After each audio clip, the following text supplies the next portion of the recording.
Thank you so much. God bless you all.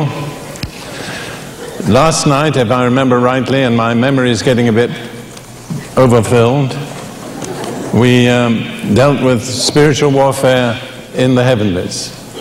I can't go back over that, but tonight we're going to go further and we're going to deal with spiritual warfare on earth. And primarily, the persons with whom we make warfare on earth are demons or evil spirits. And that's what we're going to talk about in a basic and practical way tonight.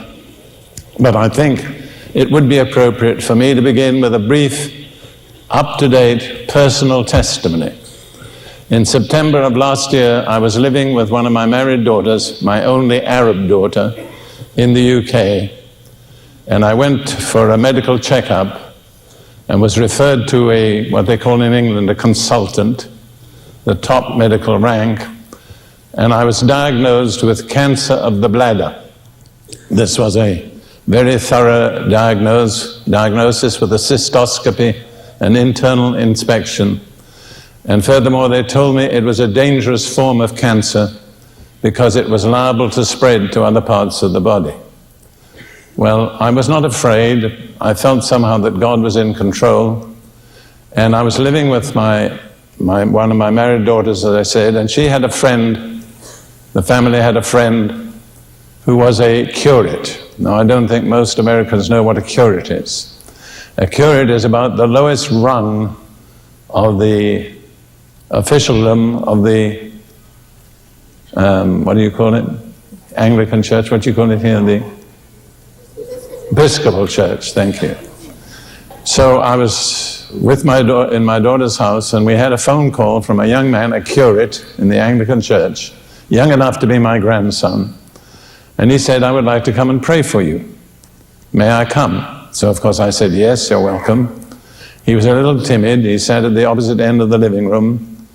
And after a while I said to him, now I want you to understand, I'm not necessarily expecting that if you pray for me, I'll instantly be totally healed of cancer.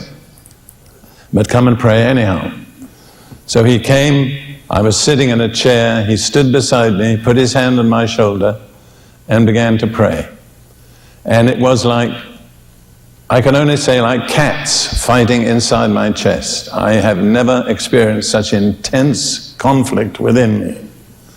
And I let out a loud, prolonged, sustained roar. Not just a shout, it was a roar. And at that moment, I knew that I had been delivered from a demon of cancer.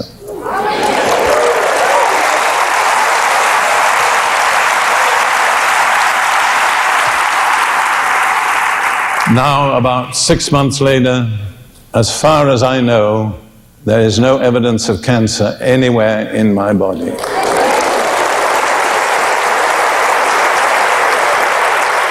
So I want to encourage you, it pays to get delivered from demons.